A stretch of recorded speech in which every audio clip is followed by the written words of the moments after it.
Alright, so this is day 4 of the water fast. It's actually the middle of the day right now. I'm at work.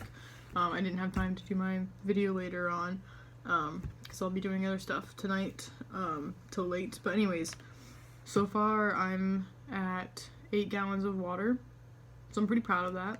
My lunch, actually, I had a salad. It was like all the stuff in it was completely grown from my own garden, so that was kind of cool because that cuts down not only on water but greenhouse gas emissions. I did water my garden today, so that was an extra gallon, and meal prep was also an extra gallon because I did need to wash all of the vegetables, obviously.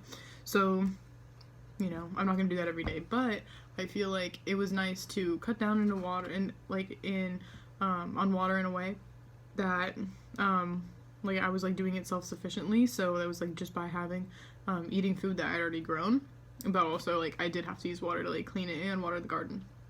So but I think I'm doing pretty well today, and I think I'll be able to actually meet the goal of being under 28 gallons of water, so I'm really excited about that, and I'm just gonna keep up the good work.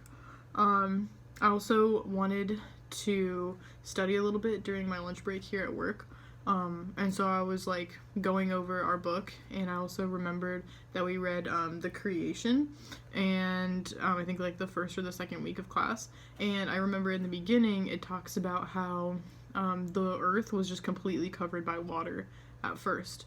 So and I think that this is interesting because, I mean, it could have been covered just by it could have been like a hunk of rock, but instead it's like covered by water. So I think that it really signifies, at least in like, I guess, Inuit culture, or I believe that this was from like Polynesian culture, that water, and they're surrounded by water, that water is like really like the base of like all life. It's like the basics of, or the basic element of like of all life that exists, which is pretty much true, even like in a scientific way. Like our bodies are mostly made of water, or are made up of a lot of water at least.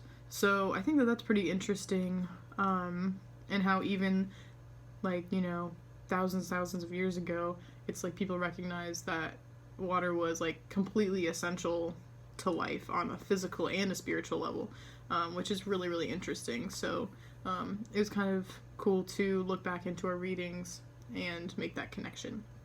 So for the rest of the day, I think I'm just going to continue on. I'm just going to take a shorter shower tonight so I don't waste too much water. But I think as long as I take a shorter shower and don't really use like a lot of water during my dinner meal prep, I think I should be good. So yeah, this is day 4, and I think I'm improving, so I will check in again tomorrow.